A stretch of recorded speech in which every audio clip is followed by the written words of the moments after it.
My name is Ross McElroy. I'm the President and CEO of Fission Uranium Corp. Fission Uranium is involved in advancing the PLS project in the Athabasca Basin in northern Saskatchewan. We have a tremendous world-class uranium ore body of which we're intending to advance through to ultimately into production.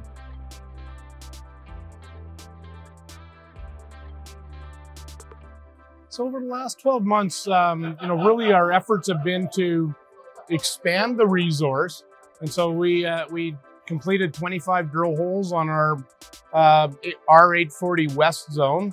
So, and we now have the assay results from that. And the intent is to be able to bring the R840 into the mine plan. So we're expanding the resource that we're using in the feasibility for the mine plan going forward. And that program is complete now. And at the moment, we're doing geotechnical drilling on the project as part of the feasibility study.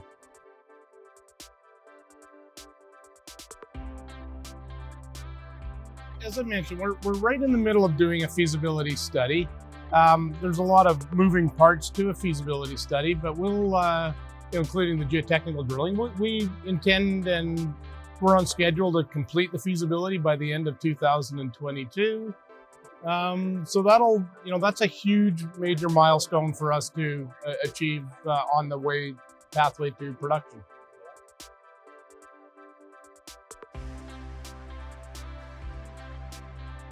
Well, I think what's really good about uranium deposits in the Athabasca Basin, first of all, they're high grade. Our deposit's high grade. It's large, it's larger than most. And I think the fact that it's in basement rock, which basically means easier to mine, and it's close to surface. It's the only large high-grade basement-hosted deposit that is near surface in the Athabasca Basin. So it is in a unique position, and that really gives us a real advantage on pretty much anybody else in the space.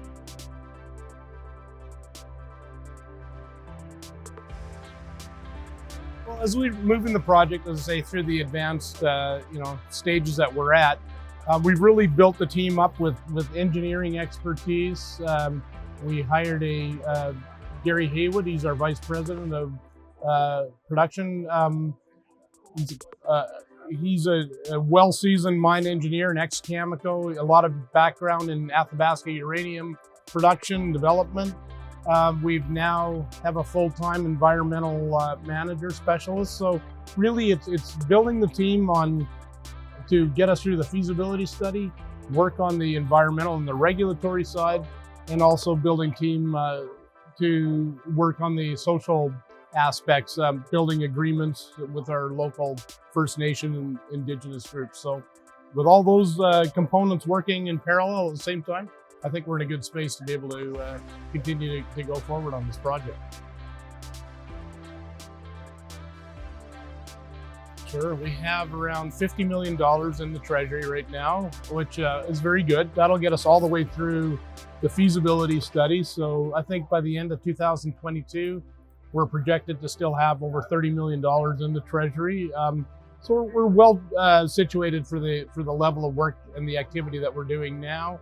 And that'll carry us through to, more of the regulatory push as we go into 2023. So we're sitting very well right now on the treasury side. Love it. I really like the one-to-one conference.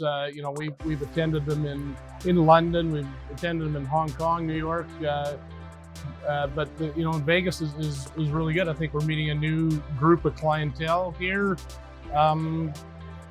It's a great format, and we're fond supporters of the one-to-one mining symposium.